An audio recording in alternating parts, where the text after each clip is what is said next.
أعوذ بالله من الشيطان اللعين الرجيم بسم الله الرحمن الرحيم الحمد لله رب العالمين والعاقبة للمتقين والجنة للمطيعين والنار للعاصين والصلاة والسلام على أشرف الأنبياء والمرسلين سيد الكونين محبوب رب المشرقين ورب المغربين جد الحسن والحسين أبي القاسم محمد اللهم صل على محمد وآل محمد وعلى أهل بيته الطيبين الطاهرين المعصومين المظلومين المنتجبين المنتخبين أذهب الله عنهم الرجس وطهرهم تطهيرا اللهم صل على محمد وآل محمد ولعنة الله على أعدائهم وغاصب حقوقهم ومنكر فضائلهم ومصائبهم أجمعين من الآن إلى قيام يوم الدين أما بعد فقد قال العلي عليه السلام إلهي كفى بي إذا أن أكون لك عبدا صلوات اللهم صل على محمد وآل محمد عزیزان گرامی قدر اور سامعین ذوی احترام علماء کرام، آپ حضرات کے سامنے بھی پہلی مرتبہ حاضری کا شرف حاصل ہو رہا ہے اور اس خطہ جنت پر پہلی مرتبہ اپنے مولا کے فضائل پڑھنے کا ایک موقع ملا اور یہ سعادت میرے لیے میری زندگی کی سب سے بڑی سعادت ہے۔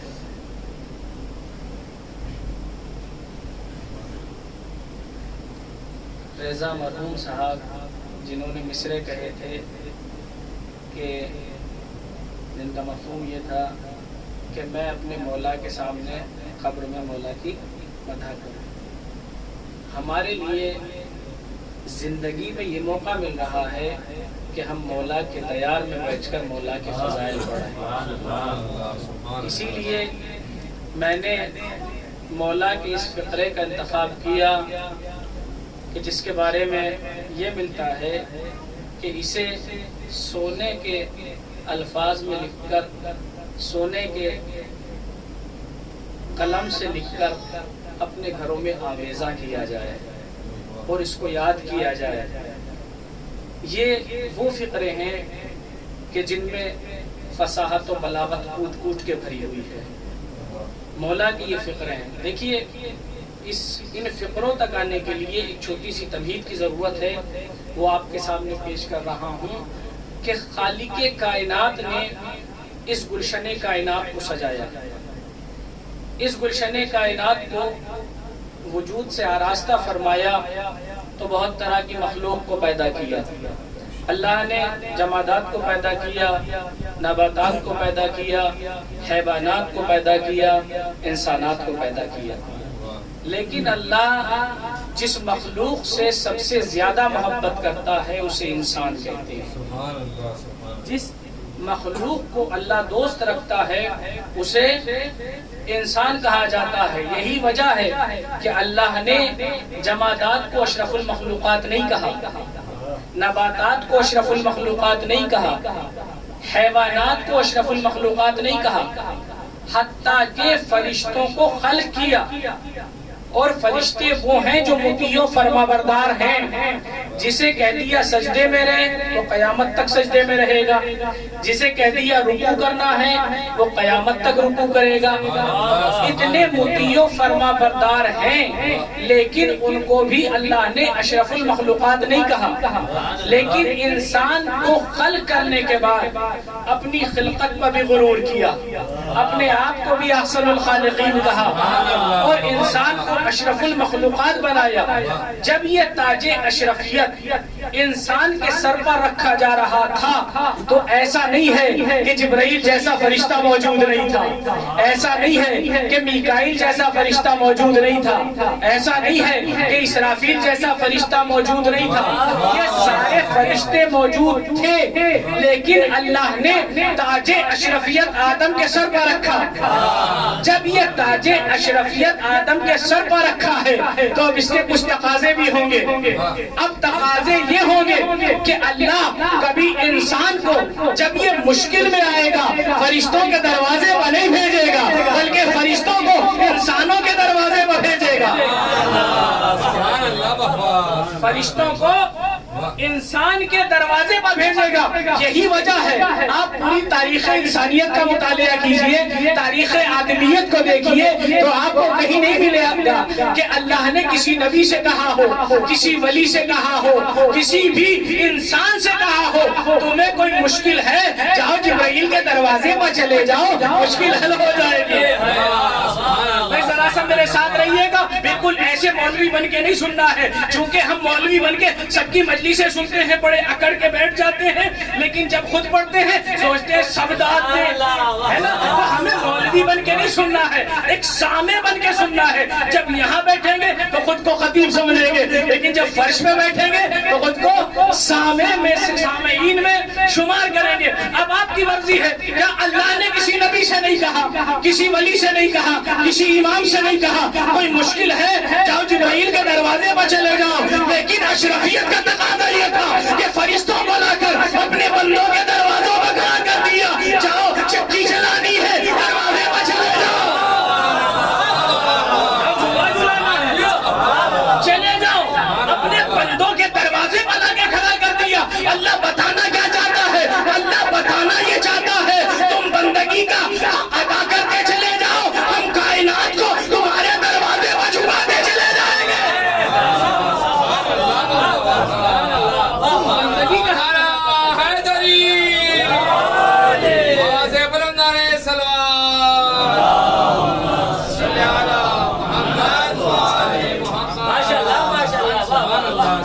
بندگی کا حق ادا کرتے چلے جاؤ، ہم ساری کائنات کو تمہارے دروازے پر جھکاتے چلے جائیں گے۔ مولا متقیان فرماتے ہیں کہ اللہ نے 3 طرح کی مخلوق کو پیدا کیا، ایک وہ ہے جسے صرف عقل دی ہے، ایک وہ ہے جسے صرف نفس دیا، ایک وہ ہے جسے عقل بھی دی ہے اور نفس بھی دیا ہے۔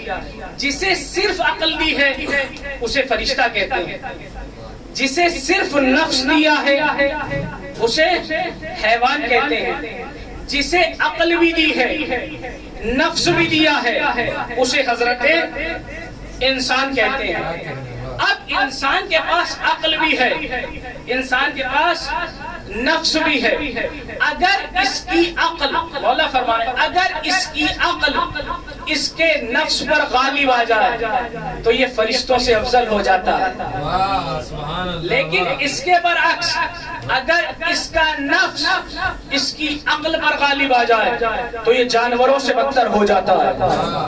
یعنی اگر اس کی جسمانی مملکت پر عقل حاکم ہو تو یہ فرشتوں سے افضل ہے، اور اگر اس کی جسمانی مملکت پر اس کا نفس غالب آ جائے تو یہ جانوروں سے بدتر ہے، جانوروں سے بدتر ہے۔ تو بات سمجھ میں آئی نا؟ عقل بھی اس کے پاس ہے، نفس بھی اس کے پاس ہے، تو چونکہ نفس بھی اس کے پاس ہے تو جانور میں اور اس میں کچھ چیزیں کامن ہوں گی۔ بھائی جب نفس اس کے پاس بھی ہے، نفس جانور کے پاس بھی ہے، تو ان دونوں میں چند چیزیں کامن ہوں گی۔ مثلا کھاتا جانور بھی ہے، کھاتا انسان بھی ہے، اٹھتا جانور بھی ہے، اٹھتا انسان بھی ہے، بیٹھتا جانور بھی ہے، بیٹھتا انسان بھی ہے، سوتا جانور بھی ہے، سوتا انسان بھی ہے، لیکن صرف ایک چیز لے لیجیے جو سب سے زیادہ اہم ہے، اگر وہ پاک ہو جائے تو انسان کے نفوس پاک ہو جاتے ہیں۔ وہ کیا ہے؟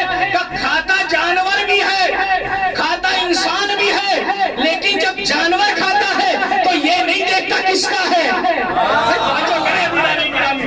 جب جانور کھاتا ہے تو یہ نہیں دیکھتا کس کا ہے، کا سامنے کھیت آ جاتا ہے وہ کھا جاتا ہے، کسی کا باغ آ جاتا ہے وہ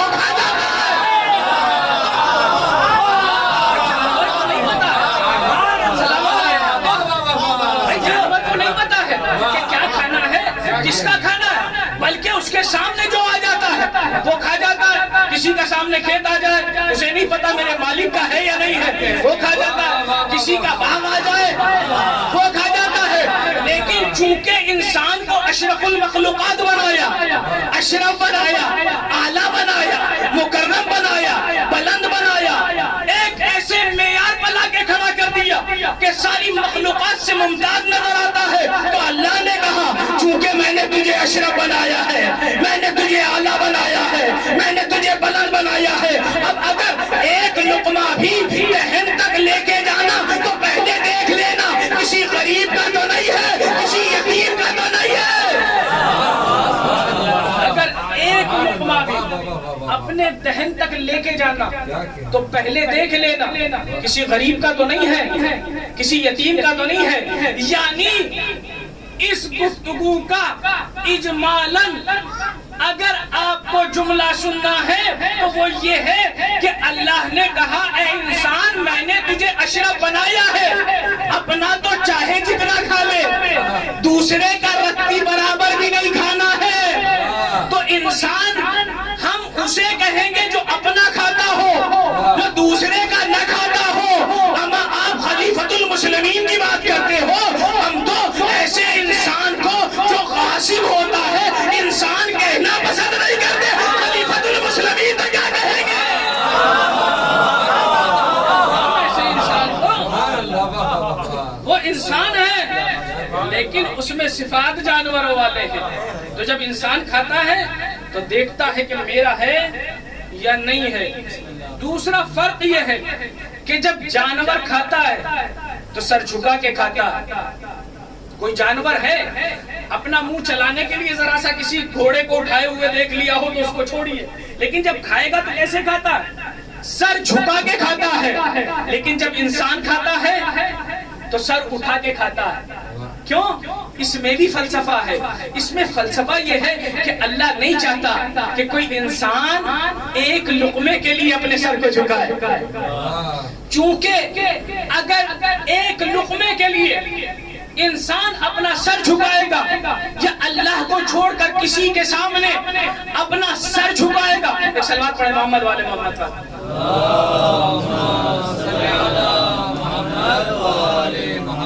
بلند ترین صلوات پڑھیں محمد والے محمد پر.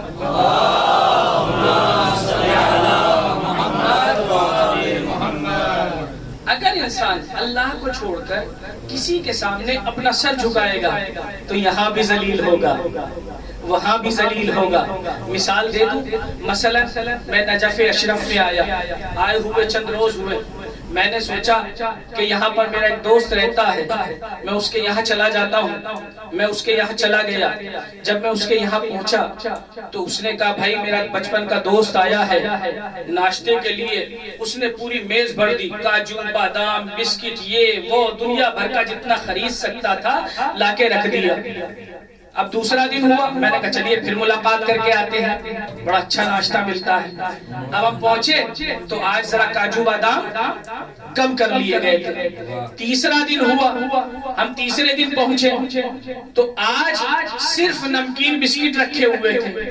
چوتھا دن ہوا, توجہ کیجئے گا دیدان گرامی, انسان ذلیل ہو رہا ہے کہ نہیں ہو رہا ہے؟ عزت نفس میں کمی آ رہی ہے کہ نہیں آ رہی ہے؟ پانچواں دن ہوا, پانچویں دن صرف چائے. چھٹا دن ہوا, آج چائے بھی غائب, صرف باتیں. ہوتا ہے کہ نہیں ہوتا ہے؟ یعنی انسان جس قدر کسی کے گھر جاتا ہے اس کے عزت نفس میں کمی آتی چلی جاتی ہے, لیکن کتنا قریب ہے وہ پروردگار, جتنا اس کے گھر میں جاتے ہیں عزتیں بڑھتی چلی جاتی ہے.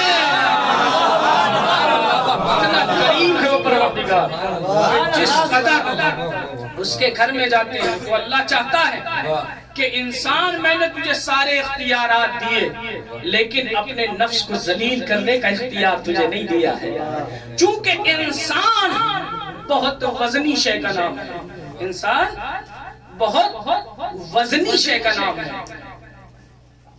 انسان کو چاہیے, علماء اخلاق کہتے ہیں کہ انسان کو چاہیے کہ وہ اپنا وزن بڑھائے. تو جن کا وزن تھوڑا سا بڑھا ہوا ہے نا, وہ کہیں گے مولانا ہم تو جم جا رہے ہیں, ورزش کر رہے ہیں, اور ہم چاہ رہے ہیں کہ یہ جسم کا وزن ذرا کم ہو جائے. اور آپ عجیب بات کہہ رہے ہو کہ انسان کو چاہیے کہ وہ وزن بڑھائے. میں نے کہا یہ والا تو جتنا کم ہو اتنا اچھا ہے، لیکن انسان کو چاہیے کہ بحیثیت انسان اپنا وزن بڑھائے. یعنی اگر آج کم علم تھا تو کل کو زیادہ علم ہو، اگر آج سخاوت کم تھی تو کل کو سخاوت زیادہ ہو، اگر آج پڑوسیوں کا احترام نہیں کرتا تھا تو کل کو پڑوسیوں کا احترام کرے، اگر والدین کا اطاعت گزار آج کم تھا تو کل کو زیادہ ہو. انسان بحیثیت انسان اگر اپنا وزن بڑھا لے تو بہت زیادہ وزنی ہو جاتا ہے. انسان اگر بحیثیت انسان اپنا وزن بڑھا لے تو اتنا وزنی ہو جاتا ہے، اتنا وزنی ہو جاتا ہے، اتنا وزنی ہو جاتا ہے کہ زمین پر بیٹھا رہتا ہے، جنت سے کھانا منگوا لیتا ہے. انسان جب بحیثیت انسان اپنا وزن بڑھا لیتا ہے تو اتنا وزنی ہو جاتا ہے کہ گھروندہ مٹی کا بناتا ہے اور گھر جنت میں بیچ دیتا ہے. انسان جب بحیثیت انسان اپنا وزن بڑھا لیتا ہے، جب تک اذان نہ کہے سورج میں نکلنے کی ہمت نہیں ہوگی. انسان کی بات ہو رہی ہے. انسان جب اپنا وزن بڑھا لے تو آپ کہیں گے بھائی وہی بات آپ اہل بیت کا ذکر کر رہے ہوں گے، اہل بیت کی بات کر رہے ہوں گے. تو میں نے کہا میں اہل بیت کی بات نہیں کر رہا ہوں. فضا نے کھانا منگوا کے بتایا انسانیت کا وزن، بہلول نے جنت بیچ کے بتایا انسانیت کا وزن، بلال نے سورج کو روک کے بتایا انسانیت کا وزن. اور یہ اہل بیت نہیں ہے بلکہ ان کے در کے خادم ہیں، ان کے در کے خادم ہیں. تو اب سمجھیں کہ جب غلاموں کی طاقت اتنی زیادہ ہے، غلاموں کا اختیار اس قدر ہے کہ جس کے اختیار میں کائنات رہتی ہے، تو پھر آقا کا اختیار کتنا ہوگا؟ آقا کو اللہ نے کس قدر نعمتوں سے نوازا ہوگا، کس قدر فضیلتوں سے نوازا ہوگا. آقا کتنے بڑے ہوں گے. یہ تو ایک غلاموں کی بات ہو رہی ہے نا، تو آقا کتنے بڑے ہوں گے. بس آ گیا میں اپنی منزل پر. آقا کو کتنے فضائل دیے. اہل بیت کی کسی بھی فرد کو آپ دیکھ لیجئے، اللہ نے با کمال بنایا، اللہ نے ہر فضیلت دی ہے. یعنی ہم خدا نہ کہیں، اس کے علاوہ جو کہہ سکتے ہیں کہہ لیجئے. ہر فضیلت اہل بیت کو اللہ نے دی ہے. مولا کائنات کو لے لیجئے جن کا فقرہ میں نے پڑھا، اللہ نے کیا فضیلت نہیں دی مولا کائنات کو؟ اللہ نے ہر فضیلت سے نوازا ہے. بھائی علی کی عزت کے لیے کیا یہ کافی نہیں کہ وہ خانہ کعبہ میں پیدا ہوئے ہیں؟ علی سے پہلے کوئی خانہ کعبہ میں پیدا نہیں ہوا، نہ علی کے بعد کوئی پیدا ہوگا. کیا علی کے لیے عزت کے لیے یہ کافی نہیں ہے کہ خاتم الانبیاء خاتم المرسلین لینے کے لیے آئے ہیں؟ کائنات کا سب سے عظیم انسان علی کے استقبال کے لیے جا رہا ہے. کیا علی کی عزت کے لیے یہ کافی نہیں ہے؟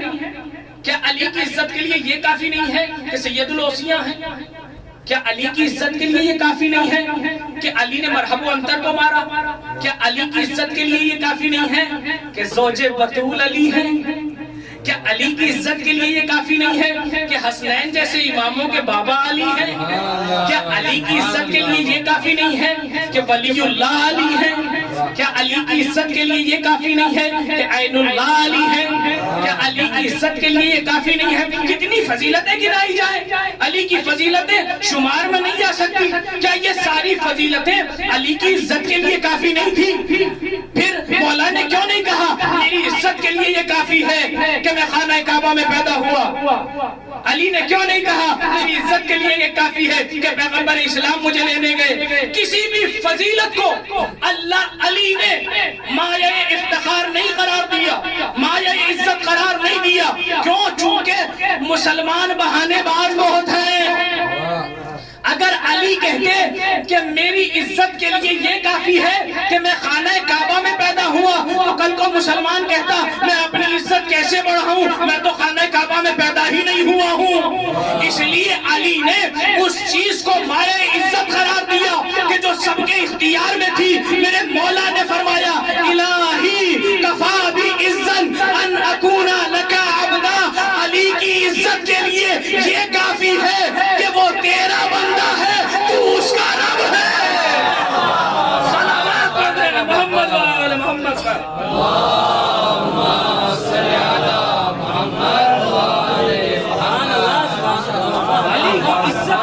کافی ہے کہ وہ تیرا بندہ ہے. بندہ سپرلیٹو ڈگری ہے. اگر ہم دیکھیں تو بنیاد نبوت و امامت و خلافت بھی بندگی ہے. اگر بندگی پیدا ہو جائے نفس میں، اس کے بعد اللہ اپنے عہدے نفوس میں وصیت کرتا ہے.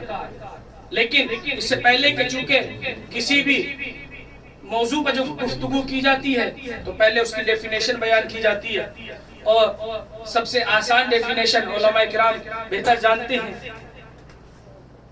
سب سے آسان تعریف جو ہوتی ہے وہ تعریف بالمثال ہوتی ہے، جو بڑے آسانی سے سمجھ میں آ جاتی ہے. اس لیے مثال کے طور پر بندہ کہتے کسے ہیں سمجھیے.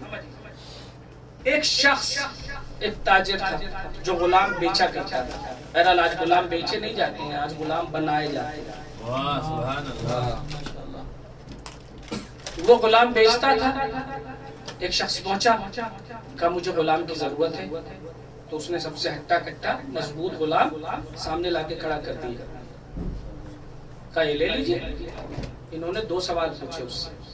کہا یہ بتائیے آپ کا نام کیا ہے؟ اس نے کہا مثلا میرا نام عبداللہ ہے. کہا کیا کیا کر لیتے ہو؟ اس نے کہا میں بڑھی بھی ہوں، میں مستری بھی ہوں، میں مولوی صاحب بھی ہوں، میں پروفیسر بھی ہوں، میں یہ بھی ہوں، وہ بھی ہوں. ایک پوری فہرست گنوا دی. انہوں نے کہا ریجیکٹ، یہ نہیں چاہیے. کہا دوسرا بلائیے. دوسرا آ گیا. انہوں نے اس سے بھی یہی 2 سوال پوچھے. اس نے بھی یہی جواب دیا. جتنے بھی غلام تھے اس کے یہاں اس نے سب کو بلایا اور انہوں نے اس سے ان سب سے یہی 2 سوال پوچھے. یہ بتاؤ تمہارا نام کیا ہے، تم کیا کیا کر سکتے ہیں؟ انہوں نے یہی جواب دیا میرا نام عبداللہ ہے مثلا، اور میں یہ پوری فہرست اپنی گنوا دی. انہوں نے کہا مجھے ان میں سے کوئی نہیں چاہیے. دیکھیے اچھا تاجر اپنے گراہک کو آسانی سے نہیں جانے دیتا. اس نے کہا چاہیے کیا؟ کوئی غلام بچا ہے؟ کہاں ایک نحیف سا کمزور سا غلام میرے پاس بچا ہوا ہے، لیکن اسے لے کے کیا کرو گے؟ وہ تو میری نظر میں کچھ نہیں ہے. کہا بلائیے تو صحیح. اسے بلایا. اب سنیے عزیزان گرامی، علماء کرام آپ کی بارگاہ میں یہ جملہ پیش کر رہا ہوں. ایک مرتبہ اس نحیف سے کمزور سے غلام کو بلایا گیا. جب وہ غلام آ گیا اس سے بھی یہی 2 سوال پوچھے. پوچھا تمہارا نام کیا ہے؟ اس نے کہا جو آپ رکھ دیں. اس نے کہا تمہارا نام کیا ہے؟ کہا جو آپ رکھ دیں. اس نے کہا کیا کیا کر سکتے ہو؟ کہا جو آپ حکم دے دیں. جو آپ حکم دے دیں یعنی اپنی طرف سے کچھ نہیں بتایا. کہا جو آپ نام رکھ دیں گے وہ میرا نام ہوگا، جو آپ حکم دیں گے وہ میرا کام ہوگا. اب سمجھ میں آیا؟ بندہ اسے نہیں کہتے جو انانیت میں ڈوبا رہے.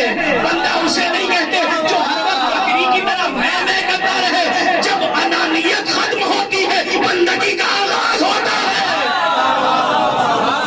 صلوات پڑھے محمد وآل محمد.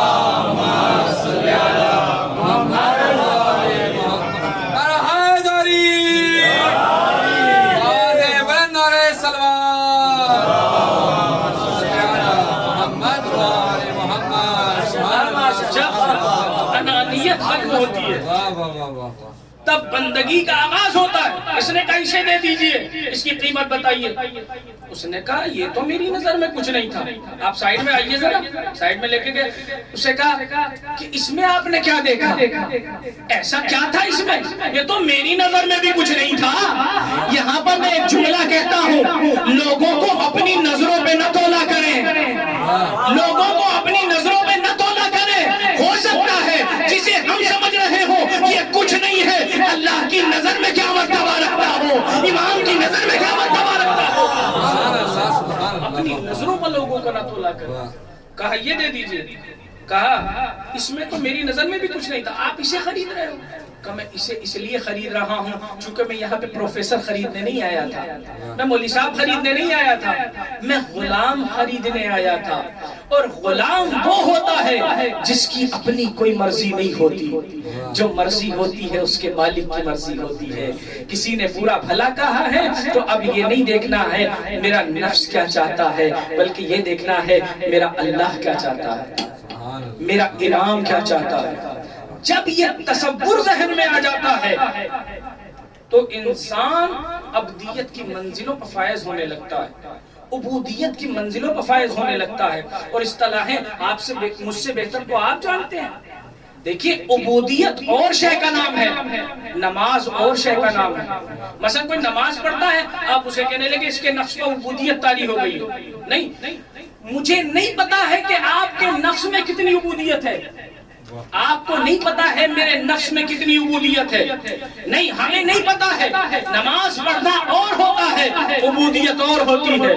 روزہ رکھنا اور ہوتا ہے، عبودیت اور ہوتی ہے. حج کرنا اور ہوتا ہے، عبودیت اور ہوتی ہے. اگر حج کرنا ہی عبودیت ہوتا تو مولا اپنے صحابی کے رخ پر ہاتھ پھیر کے نہ دکھاتے کہ یہ جو حج کرنے کے لیے آئے ہیں یہ سارے حاجی نہیں ہیں، ان میں کچھ جانور بھی ہیں جو خانہ کعبہ کا طواف کر رہے ہیں.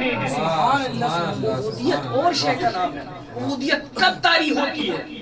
عبودیت اس وقت طاری ہوتی ہے جب ہم پر سنگین حالات ہوتے ہیں، جب ہمارے اوپر سنگین حالات ہوتے ہیں اور ہم راہ عبودیت کو ترک نہ کریں تو عبودیت ہمارے نفس میں سرائیت کر جاتی ہے. مثلا پھر ہماری زبان میں وہ تاثیر آ جاتی ہے کہ اگر کوفے کے بازار میں زینب نے کہہ دیا اس کو تو جو جانوروں کے گلے میں گھنٹیاں تھی وہ بھی رک گئی، سینے میں سانسوں کو روک دیا زینب نے. یہ کس وجہ سے ہوا؟ کیا علی کی بیٹی تھی زینب؟ اس وجہ سے ہوا؟ نہیں، نفس زینب پر عبودیت طاری ہو گئی تھی تو زبان میں وہ تاثیر آ گئی تھی کہ زینب نے جب اس کو تو کہا تو جانوروں کے گلے کی گھنٹیوں میں بھی ہمت نہ ہوئی کہ وہ حرکت کر سکے. اور عبودیت ایسے ہی طاری نہیں ہوتی ہے. کیسے زینب کے نفس پر عبودیت طاری ہوئی؟ جب امام سجاد سے پوچھا گیا مولا بتائیے یہ جناب زینب کی زبان میں وہ تاثیر کہاں سے آئی؟ جناب زینب علی کی بیٹی ہے، وہ الگ مرحلہ ہے، لیکن عبودیت اور فضائل الگ چیز ہوا کرتے ہیں. جناب زینب کے اندر یہ صلاحیت اور یہ عبودیت اس مرتبے کی کہاں سے آئی؟ تو امام سجاد نے فرمایا کہ شام غریبہ سے لے کر واپس مدینے آنے تک میری پھوپھی نے نماز شب بھی قضا نہیں کی. جب انسان اس منزل پر پہنچ جاتا ہے تو اس کے نفس پر عبودیت طاری ہو جاتی ہے اور پھر وہ کسی فضیلت کا بھوکا نہیں رہتا ہے، وہ پھر کسی سے ڈرتا نہیں ہے، پھر اس کے نفس پر خوف طاری نہیں ہوتا ہے. اسی لیے تو ولی کے لیے ہے نا کہ وہ ڈرتے نہیں ہیں کسی سے. جب ابن زیاد نے کہا کہ تم ذلیل ہو گئے، تم رسوا ہو گئے، تمہیں اللہ نے ذلیل کر دیا، تو جناب زینب نے کیا فرمایا؟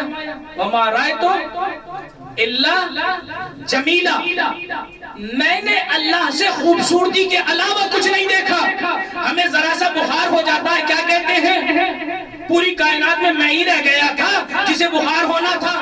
بچے کو کوئی پریشانی ہو جاتی ہے میں ہی رہ گیا تھا جس کے بچے کو یہ اذیت ہو جائے. فلا تو بڑے مزے کر رہا ہے کہ نہیں ہے؟ لیکن زینب نے گھر لٹا دیا، بیٹوں کو قربان کر دیا، بھائی کو قربان کر دیا، اس کے بعد بھی کہہ رہی ہے کہ میں نے اللہ سے خوبصورتی کے علاوہ کچھ نہیں دیکھا. اور تو ذلیل کرنے کی بات کر رہا ہے، تو ہمیں ذلیل کرے گا؟ تیری یہ حیثیت ہے، تیری یہ اوقات ہے کہ تو ہمیں ذلیل کرے گا؟ ارے ہمیں تم ذلیل نہیں کر سکتے، چونکہ اگر تم نے عزیز بنایا ہوتا تو تم ذلیل کر سکتے تھے. ہمیں اللہ نے عزیز بنایا. سلامات پڑھے محمد وآل محمد پر.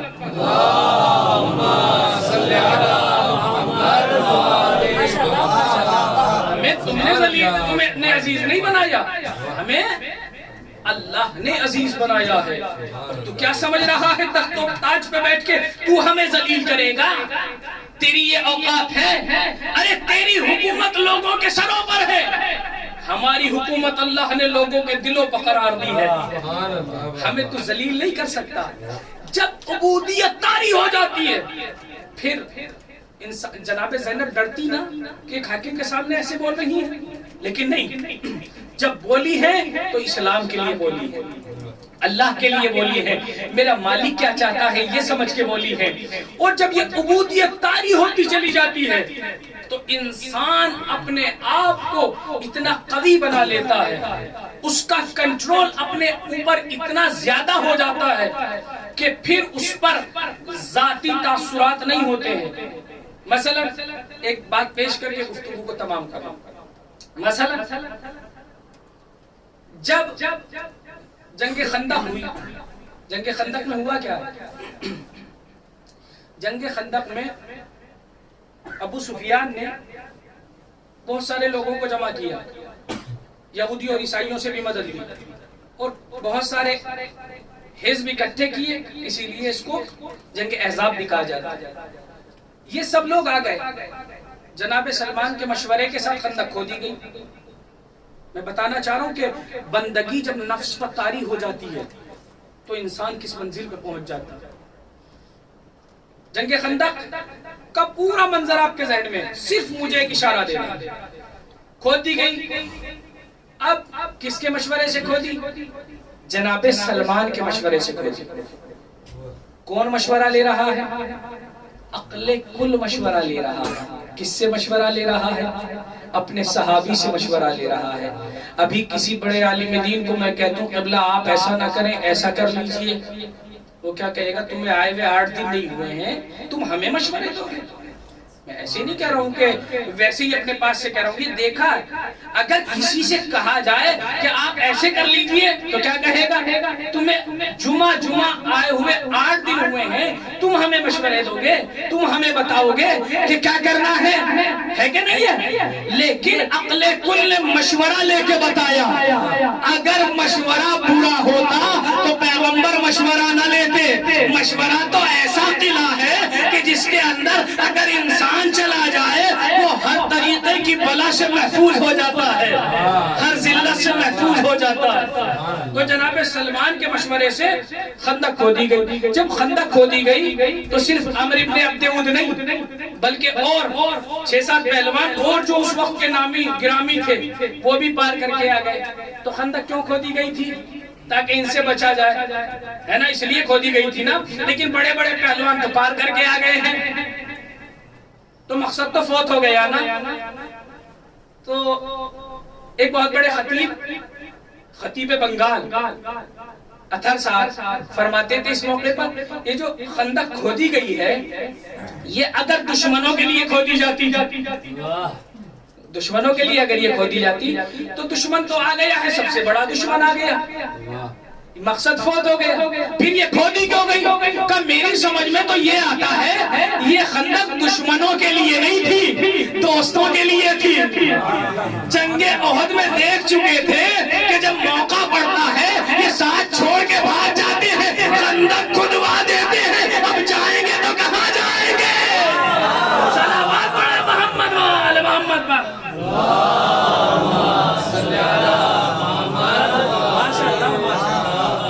تمام ہو رہی ہے۔ اب ایک مرتبہ عمرو بن عبد ود نے، جسے یلیل فارس بھی کہا جاتا ہے، اس نے ایک نیزہ پیغمبر کے خیمے پر مارا۔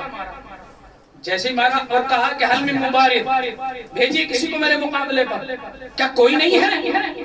جیسے یہ کہا تو پھر وہی کھڑا ہوا پیغمبر نے جب کہا کون ہے جو اس کتے کے مقابلے پر جائے؟ اس نے خلق کے مالک ہیں پیغمبر اسلام، لیکن کیا کہہ رہے ہیں؟ اس کو کتا کہہ رہے ہیں، انسان ہے۔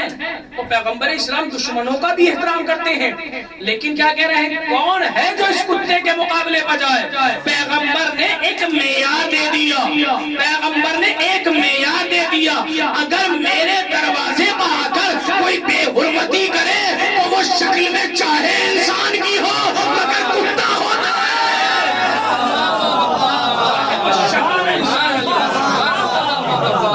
اگر وہ کتا ہوتا، اب اس نے کہا، جب اس نے پکارا پیغمبر نے کہا کون ہے جو اس کتے کے مقابلے پر جائے؟ پھر وہی کھڑے ہوئے جو ہر جگہ کھڑے ہوتے ہیں، مولا کائنات کھڑے ہوئے۔ پیغمبر نے کہا آپ بیٹھ جاؤ۔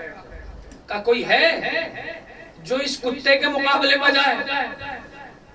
تو عکاسی یہ کی ہے اس منظر کی کہ لوگ ایسے بیٹھے تھے کہ جیسے ان کے سروں پر پرندے بیٹھے ہوئے ہوں، اور بالکل صحیح بات ہے۔ ان کا پرندہ جاں قفس انصری سے نکل کر ان کے سر پر جا کے بیٹھ گیا تھا، اور اس وقت جو لمبے قد کے رہے ہوں گے انہیں تو اپنا وجود بھی چھپانا مشکل پڑ رہا ہوگا، وہ جھکے ہوئے بیٹھے ہوں گے اور آج نادم ہوں گے اپنے درازی قد پر کہ چھپے تو کیسے چھپے۔ اب اگر کوئی اٹھنا بھی چاہتا تھا تو کونی مار کے کہتے تھے ارے کہاں جا رہے ہو، اس نے 1000 آدمیوں سے اکیلا لڑا تھا، آپ اس کے پاس کہاں جا رہے ہو، اتنا بڑا پہلوان ہے، یلیل فارس کہا جاتا ہے، اس نے اونٹنی کے بچے کو اپنی ڈھال بنا لیا تھا۔ تو کوئی اگر اٹھنا بھی چاہتا تھا بیچارہ بیٹھ جاتا تھا۔ مولا کائنات اٹھے، پہلی مرتبہ میں بھی اٹھے، 2 مرتبہ میں بھی اٹھے، مجھے نہیں پتا 3 مرتبہ میں اٹھے یا 4 مرتبہ میں اٹھے، لیکن میں نے یہ عمل پیغمبر کا دیکھا، چاہے وہ ذوالعشیرہ کا موقع ہو اور چاہے یہ موقع ہو، پیغمبر اسلام نے 1 سے زیادہ مرتبہ میں علی کو بھیجا ہے۔ وجہ کیا ہے، سبب کیا ہے؟ میں سوچتا ہوں پیغمبر کو تو پتا ہے نا کہ علی ہی جائیں گے اور کوئی نہیں جا سکتا، پھر یہ 2 مرتبہ یا 3 مرتبہ عمل دہرانے کی ضرورت کیا ہے؟ شاید پیغمبر قیامت تک کے لیے ان کی زبانوں پر تالے ڈالنا چاہتے ہیں، کوئی یہ بہانہ نہ کر دے علی اس وقت بچے تھے جلدی سے کھڑے ہو گئے، آج جوان تھے جلدی سے کھڑے ہو گئے، ہم بوڑھے تھے ذرا کھڑے ہونے میں ٹائم لگتا ہے ورنہ ہم ہی چلے جاتے۔ اس لیے پیغمبر نے دروازے کو بند کیا، نہیں تم بہانہ نہیں کر سکتے۔ علی کھڑے ہوئے، علی کو پیغمبر اسلام نے بھیجا، کس طریقے سے بھیجا؟ سجا کے بھیجا علی کو، اور علی جیسے ہی آئے ہیں، پوری جنگ خندق نہیں پڑھنا ہے ورنہ قسم خدا کی عمرو ابن عبد ود کتنا ڈرا ہوا تھا علی سے وہ بیان کرتا، لیکن تفصیل کا موقع نہیں ہے۔ ایک مرتبہ مولا کائنات نکلے، رسول کے دروازے پر اس نے بد کلامی کی ہے، بد عمل انجام دیا ہے، توہین رسالت کی ہے، تو مولا کائنات کو غصہ آنا چاہیے تھا کہ نہیں آنا چاہیے تھا، تبعید تھا کہ نہیں تھا، لیکن مولا کائنات پہنچے میدان میں، اور پہنچنے کے بعد بڑی نرمی سے گفتگو کی، اور ایک مرتبہ میرا مولا فرماتا ہے میں نے سنا ہے کہ تو سامنے والے کی، اپنے حریف کی 3 باتوں میں سے کوئی ایک بات قبول کرتا ہے؟ اس نے کہا میں بات قبول کرتا ہوں۔ کہا تو پہلی بات تو یہ ہے کہ تو اسلام لے آ۔ یہ اسلام لے آ جو مولا کہہ رہے ہیں، یہ مولا جنگ کے میدان کو مدرسہ بنا رہے ہیں، یعنی مولا کہنا یہ چاہ رہے ہیں اسلام لے آ کا مطلب یہ ہے کہ آخرت میں جہنم کے عذاب سے بچ جائے گا، یہاں میری تلوار سے بچ جائے گا۔ مولا مدرسہ بنا رہے ہیں۔ پھر اس کے بعد مولا نے کہا دوسری بات یہ ہے اگر اسلام نہیں لاتا ہے تو ایسا کر واپس چلا جا۔ اس نے کہا کہ میں واپس نہیں جا سکتا، چونکہ اگر میں واپس چلا گیا تو عرب کی عورتیں تانا دیں گی، اس لیے میں واپس بھی نہیں جا سکتا۔ کہا اچھا اگر واپس نہیں جا سکتا تو کر حملہ۔ اب اس نے حملہ کیا، بس میں نے سب چیزیں چھوڑ دی، اب اس نے حملہ کیا۔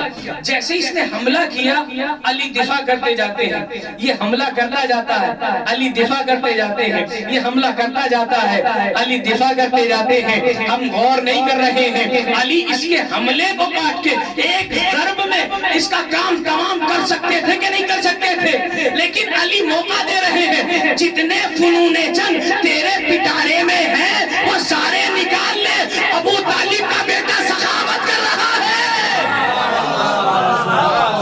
ابو طالب کا بیٹا سخاوت کر رہا ہے۔ کل کوئی یہ نہ کہہ دے کہ علی نے اتفاق سے قتل کر دیا تھا، نہیں، جتنے فنون جنگ دکھا سکتا ہے دکھا دے، پھر بعد میں افسوس نہ کرنا۔ اس نے اپنے سارے فنون جنگ دکھائے، ابو طالب کا بیٹا دفاع کرتا رہا۔ ایک مرتبہ جب یہ حملہ کرتے کرتے تھک گیا، اس کے بعد مولا نے فرمایا اب جواب میں حملے کو برداشت کر۔ علی کی تلوار چلی، علی نے 2 ضربوں میں قتل کیا ہے۔ عمرو ابن عبد ود کو 1 ضرب میں قتل نہیں کیا، 2 ضربوں میں قتل کیا اور قتل کر دیا۔ لیکن اس سے پہلے کا مرحلہ جو میرے موضوع کے مطابق ہے، علی نے اس پر قبضہ کر لیا۔ کچھ لوگوں نے اس بات کو تسلیم کیا ہے، کچھ نے انکار کیا ہے، مجھے اس اختلاف میں نہیں جانا ہے، لیکن ایک بات تو ہے نا، مولا اللہ کے لیے سب کام کرتے ہیں، اتنا تو ہم مانتے ہیں نا۔ جیسے اس کے اوپر سوار ہوئے، اس نے لعاب دہن مولا کائنات کے اوپر ڈالا، علی نے قبضہ چھوڑ دیا۔ علی ٹہلنے لگے، لوگوں نے کہا اتنے بڑے پہلوان کو قبضہ لیا تھا، علی کو کیا ہو گیا؟ چھوڑنا نہیں چاہیے تھا۔ جب قتل کرنے کے بعد علی آئے اور علی سے پوچھا گیا یہ بتائیے آپ نے جب حملہ کر دیا تھا، قبضہ لیا تھا، وہ فوراً قتل کیوں نہیں کیا، کیوں چھوڑا؟ تو علی نے کہا جب اس نے میرے اوپر تھوکا تو مجھے غصہ آ گیا تھا، اگر میں اس وقت قتل کر دیتا تو پھر بندگی کے تقاضے پورے نہ ہوتے۔ صلوات پڑھیں محمد وآل محمد پر۔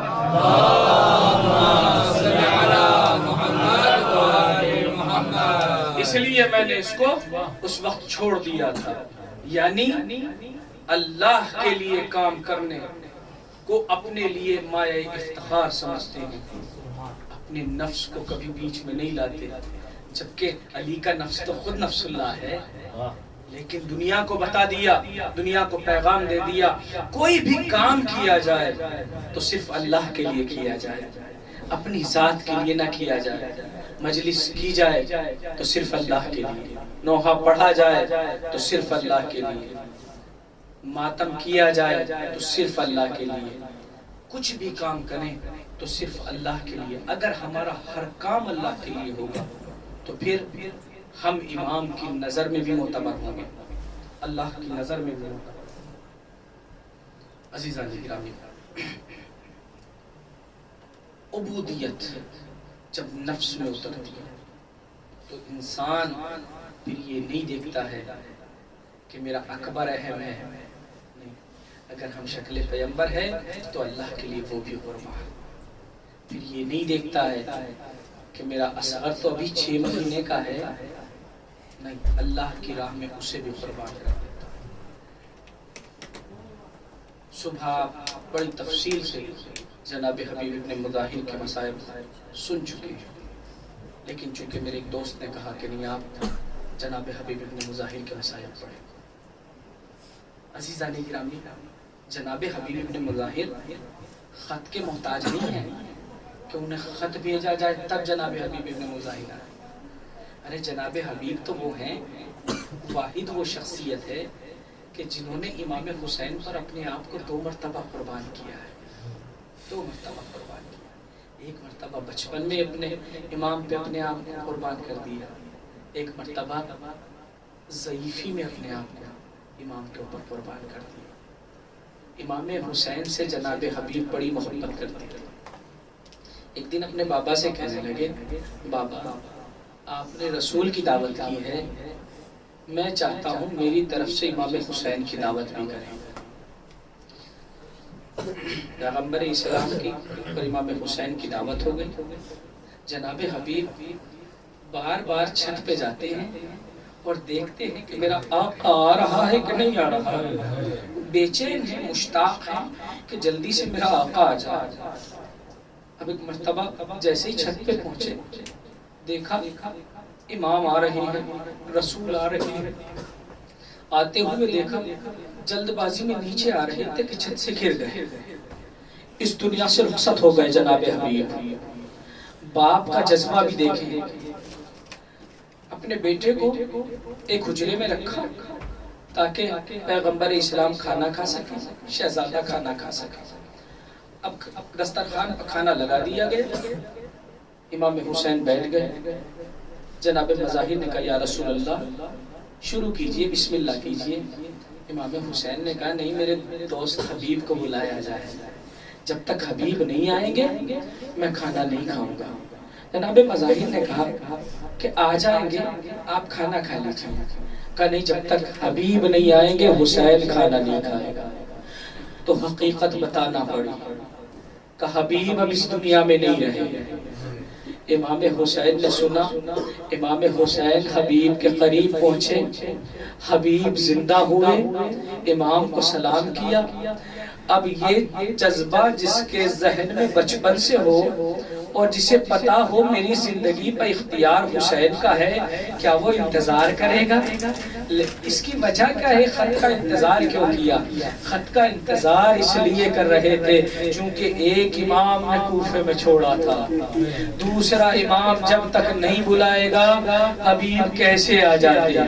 اس لیے 2 محرم ہے نا آج امام کا کارواں کربلا میں وارد ہو چکا ہے، امام کربلا میں پہنچ چکے ہیں۔ یہ قافلہ جب کربلا میں پہنچ گیا تو 3 محرم سے لشکر پر لشکر آنے لگے۔ جناب زینب نے پوچھا اب کس کا لشکر آیا ہے؟ کہ خولی کا لشکر آیا ہے۔ کہا اب کس کا لشکر آیا ہے؟ کہا اب شمر کا لشکر آیا ہے۔ کہا اب کس کا لشکر آیا ہے؟ کہ پسر سعد بھی آ گیا ہے۔ ایک مرتبہ شہزادی زینب نے کہا اے فضہ ذرا میرے بھائی کو بلا لائیے، میں اپنے بھائی سے کچھ بات کرنا چاہتی ہوں۔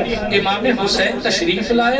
جناب زینب نے کہا اے بھیا ادھر لشکر پر لشکر آ رہے ہیں، کیا ہمارا کوئی اس بڑی کائنات میں نہیں ہے کہ جسے ہم بلا سکیں؟ امام نے فرمایا اے بی بی میرے بچپن کا دوست حبیب ابن مظاہر ہے۔ اور یہ کہنے کے بعد امام نے خط لکھا۔ خط کا مفہوم آپ کے ذہن میں ہے۔ خط لکھنے کے بعد جیسے امام اس خط کو بند کرنا چاہتے تھے، جناب زینب نے کہا اے بھیا ایک جملے کا اضافہ میری طرف سے کر دیجئے۔ کہا زینب کیا لکھوں؟ کہا ایک جملہ لکھ دیجئے اے بھیا حبیب آنے میں دیر نہ کرنا۔ اجرکم اللہ، خدا کوئی غم نہ دے سوائے غم سید الشہداء کے۔ ارباب عذاب امام نے خط کو بند کیا، لفافہ بنایا، اپنے قاصد کو دیا جاؤ اور حبیب کے پاس لے جاؤ۔ کوفے قاصد پہنچا۔ 2 طرح کی روایتیں ہیں لیکن مشہور یہ ہے کہ جناب حبیب ابن مظاہر کھانا تناول فرما رہے تھے، لقمہ گلے میں اٹکا، محسوس کیا شاید کوئی چاہنے والا مصیبت میں ہے۔ ابھی یہ سوچ ہی رہے تھے کسی نے دق الباب کیا، پوچھا کون؟ کہا انا برید الحسین، میں حسین کا قاصد ہوں۔ میں لقمے کو وہیں پہ چھوڑا، دروازہ کھولا، ارے اپنے نام کے قاصد کو دیکھا، ارے کبھی اس کے ہاتھوں کو چومتے تھے، ان ہاتھوں سے میرے امام سے مصافحہ کیا ہوگا، کبھی اس کی آنکھوں کو چومتے تھے، ان آنکھوں سے میرے امام کی زیارت کی ہوگی۔ ارے حبیب نے خط کو کھولا، خط میں لکھا ہوا تھا اے حبیب زہرا کا لال نرغہ آدھا میں گر گیا ہے۔ اے حبیب حسین اکیلا نہیں آیا ہے، اے حبیب شہزادیاں بھی ساتھ میں ہے۔ ارے حبیب گریہ کر رہے ہیں۔ زوجہ نے پوچھا اے میرے والیو بھائی ارے سبب کیا ہے؟ آپ رو کیوں رہے ہیں؟ کہا زہرا کا لال نرغہ آدھا میں گر گیا ہے، مجھے نصرت کے لیے بلایا ہے۔ اور ایک مرتبہ زوجہ کہتی ہے کہ تمہارا ارادہ کیا ہے؟ تو میں سوچتا ہوں تجھے ضعیفی میں اکیلا چھوڑ کے چلا جاؤں گا، اب تیرا کیا ہوگا؟ ایک مرتبہ زوجہ نے کہا میری چادر توڑ لو، ارے فرزند رسول بلائے اور تم مدد کے لیے نہ جاؤ۔ حبیب مسکرانے لگے اے میری زوجہ میں تو تیرا امتحان لے رہا تھا، ارے فرزند زہرا بلائے اور حبیب نہ جائے۔ بس ایک روایت سن لیجیے اور گفتگو تمام ہو رہی ہے۔ ایک مرتبہ جناب حبیب نے اپنے غلام کو بلایا اور غلام کو بلانے کے بعد کہا یہ سواری ہے، یہ فلاں جگہ پہ لے کے چلا جا اور میں وہاں پر پہنچتا ہوں۔ حبیب کو جانے میں ذرا سی دیر ہو گئی تو حبیب نے قیامت خیز منظر دیکھا۔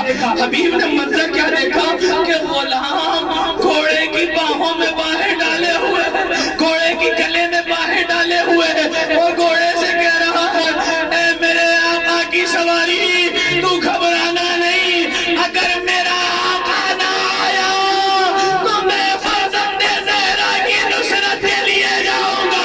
ارے حبیب نے سر پیٹ لیا، اے زہرا کے نام کیا وقت آ گیا ہے، غلام بھی اپنے